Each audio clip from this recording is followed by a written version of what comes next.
बिस्मिल्लाहिर्रहमानिर्रहीम। अस्सलाम वालेकुम। आप देख रहे हैं यासिर हब और मैं हूं आपका मेज़बान मोहम्मद यासिर। मुअज़्ज़ज़ ख़वातीन व हज़रात, शायद मुझे और आपको इस बात का बिल्कुल अंदाज़ा नहीं है कि हम इंसान हर वक्त और हर लम्हा में कुछ न कुछ सोच रहे होते हैं। यहाँ तक कि हम जब बातें कर रहे होते हैं या टीवी देख रहे होते हैं या अखबार या किताब भी पढ़ रहे होते हैं तो उस वक्त भी हमारे दिमाग में कोई न कोई सोच चल रही होती है। याद रखें, जिंदगी में हम जिस चीज के मुतालिक भी ज्यादा सोचते हैं वही चीज हमारी अमली जिंदगी में रोनमा होना शुरू हो जाती है। और इसी तरह दिमाग में मुसलसल सोचे जाने वाली चीजें मेरे और आपके मुस्तकबिल पर भी असर अंदाज होती हैं। यही वजह है कि नींद की हालत में भी हमें अपनी दिमाग की सोचों के मुताबिक ही ख्वाब आते हैं। आपने अक्सर देखा होगा कि ताजिर लोगों को हमेशा पैसे के लेने और देने के, तालिब इल्मों को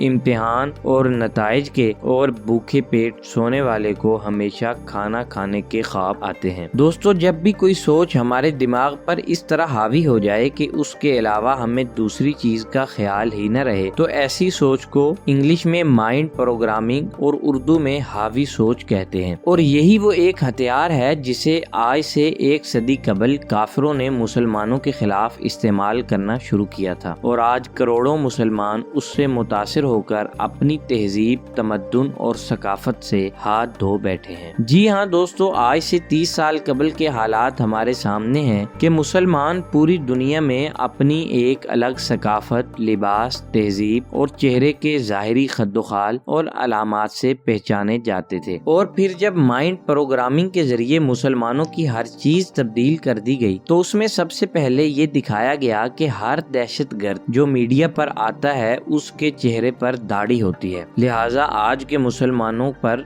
यहूदियों और ईसाइयों की मुसल्लत करदा इस सोच का इतना असर हुआ कि आज के मुसलमानों ने दुनिया में तरक्की के लिए दाढ़ी को मुंडवाना जरूरी समझ लिया। लिहाजा आज अक्सर ताजिर, प्रोफेसर और टीचर हमें क्लीन शेव नजर आते हैं। और फिर जब इन लोगों ने देखा कि मुसलमान दाढ़ी को नहीं छोड़ रहे तो दूसरे मरहले में प्लान बी के तौर पर उन्होंने फैशन के नाम पर दाढ़ी में ऐसे ऐसे कट लगवाए और डिजाइन बनवाना शुरू किए जो देखते ही देखते पूरी दुनिया में ट्रेंड बन गया। और यूरोपीय मशीनों से मरऊब मुसलमानों ने आओ देखा न ताओ, उन्होंने भी अपनी दाढ़ियों में कट लगवाकर सुन्नत रसूल सल्लल्लाहु अलैहि वसल्लम का मजाक उड़वाना शुरू कर दिया। यहाँ एक अक्लमंद दिमाग में सवाल पैदा होता है कि दाढ़ी तो सिर्फ मुंह पर उगने वाले चंद बाल ही हैं, तो फिर काफिर इस दाढ़ी के इतने खिलाफ क्यों हैं? तो याद रखें दोस्तों, गुज़िश्ता ज़माने में हज़रत मोहम्मद सल्लल्लाहु अलैहि वसल्लम की उम्मत की वाज़ेह निशानी दाढ़ी के बाल होते थे। लेकिन जब मुसलमानों ने दाढ़ी रखना छोड़ दी और काफिरों ने मुख्तलिफ फैशनों और ट्रेंड्स के नाम पर दाढ़ी रखना शुरू कर दी तो पूरी दुनिया में सबसे बड़ी तब्दीली ये आई कि एक मुसलमान और काफिर को